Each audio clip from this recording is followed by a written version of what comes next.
On se retrouve donc pour les mathématiques et on va passer aux exercices de la page 52.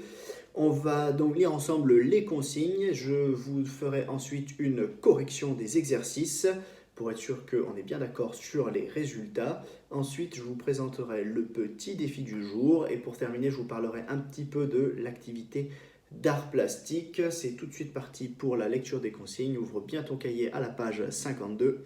Let's go. Alors, pour l'exercice 2, eh bien, on va continuer avec le même tableau que pour les calculs dictés du calcul mental.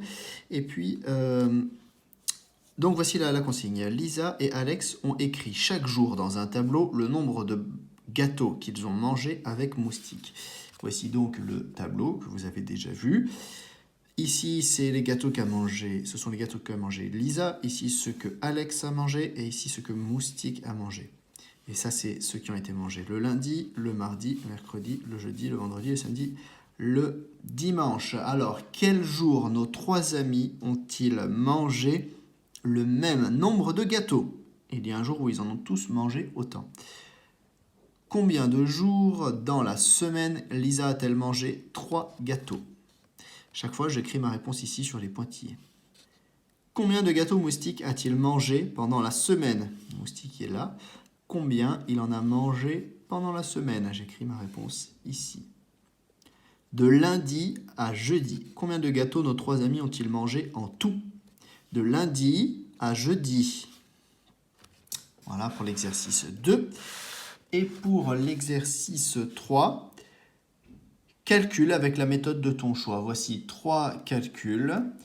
Tu fais les calculs avec donc la méthode de ton choix, c'est-à-dire soit en calcul mental, tu peux faire un arbre à calcul, tu peux faire un calcul en ligne ou un calcul en colonne. À toi de voir ta méthode préférée et tu écris donc tes calculs à chaque fois ici.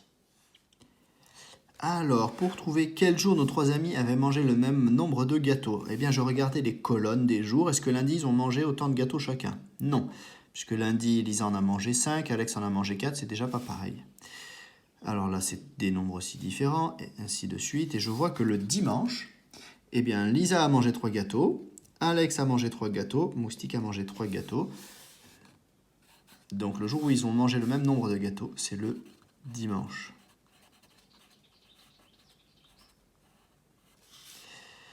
Combien de jours dans la semaine Lisa a-t-elle mangé 3 gâteaux?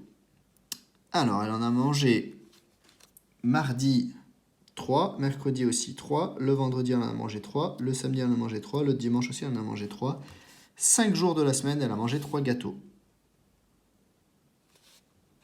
5 jours. Combien de gâteaux Moustique a-t-il mangé pendant la semaine? Eh bien, je vais compter tout ce qu'il a mangé pendant la semaine. Alors, 0 lundi, plus 6 le mardi, plus 0 le mercredi, ça fait toujours 6. 6 plus 5, 11. 11 plus 4, 15. 15 plus 5, j'attends ta réponse. 20. 20 plus 3, 23. De lundi à jeudi, combien de gâteaux nos trois amis ont-ils mangé en tout? Donc de lundi à jeudi, combien nos trois amis, donc tous les trois, ont-ils mangé en tout? Eh bien, on va calculer tout ce qui se trouve ici. C'est-à-dire tous les gâteaux du lundi, tous les gâteaux du mardi, tous ceux du mercredi, tous ceux du jeudi. Allez, c'est parti. 5 plus 3, 8.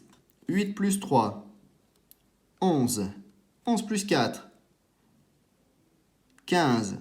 15 plus 4, 19. 19 plus 6, 25. 25 plus 1, 26. 26 plus 2, 28. 28 plus 0, 28. 28 plus 6,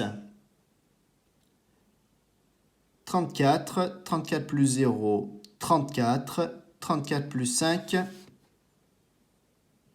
39. Bravo.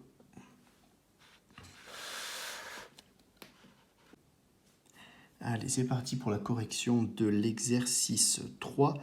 pour cet exercice? Eh bien, par exemple, pour le premier, je peux faire un arbre à calcul facilement parce que la somme des chiffres des centaines ne dépasse pas 10, la somme des chiffres des dizaines ne passe pas 10 et la somme des chiffres des unités ne dépasse pas 10 non plus. Alors, je vais prendre ici 5 centaines plus 2 centaines, ça fait 7 centaines. 4 dizaines plus 3 dizaines, ça fait 7 dizaines.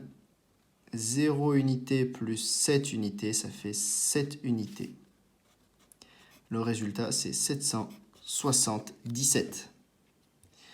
Alors ici, je vois que le chiffre des dizaines et le chiffre des dizaines ici, 5 plus 6, ça dépasse 10.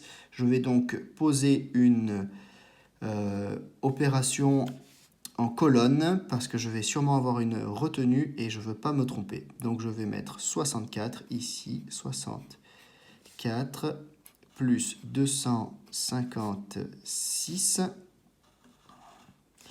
Alors, ici pour les unités, 4 plus 6, eh bien ça fait 10. Donc 10, ça fait 0 unité et une dizaine que je mets en retenue dans la colonne des dizaines. 6 plus 1, 7, plus 5, 12. Pareil, ça fait 12 dizaines, donc je mets 2 dans la colonne des dizaines et 1 dans la colonne des centaines. 1 plus 2, 3. Résultat, 320. Alors, ici, je vais pareil poser en colonne parce que 6 plus 6 dizaines, ça va faire 12 dizaines, ça va me faire une retenue. Et pour ne pas me tromper, je préfère le poser en colonne. Alors, 163 plus 362. Pour les unités, 3 plus 2, 5. Pour les dizaines, 6 plus 6, 12. Dans 12, il y a 2 dizaines et une centaine. Je mets la retenue ici dans la colonne des centaines. 1 plus 1, 2. 2 plus 3, 5.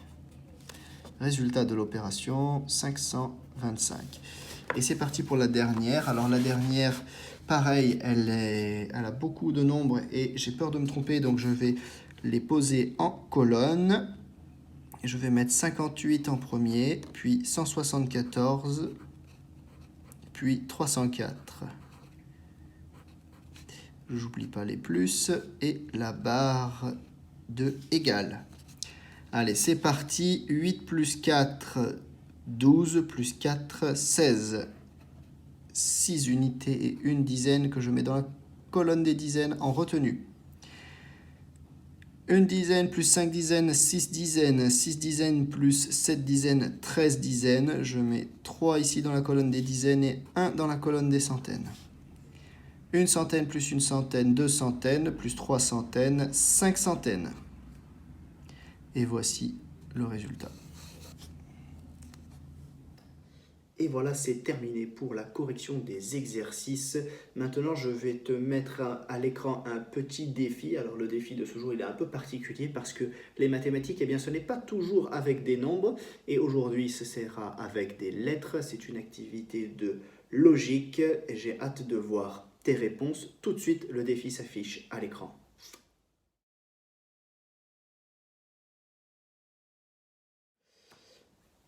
Et voilà, c'est terminé pour les exercices de maths aujourd'hui et pour le défi. Maintenant, j'ai mis dans un fichier joint au mail une petite activité d'art plastique à faire, c'est-à-dire il faudra réaliser une sculpture avec le matériel de ton choix, une sculpture qui représente une personne en action. J'ai mis quelques exemples pour t'aider à avoir des pistes, mais tu fais bien sûr ce que tu veux. Ce qui compte, c'est d'avoir une personne en train de faire une action. On doit voir l'action dans la sculpture. J'ai hâte de voir la photo de vos productions.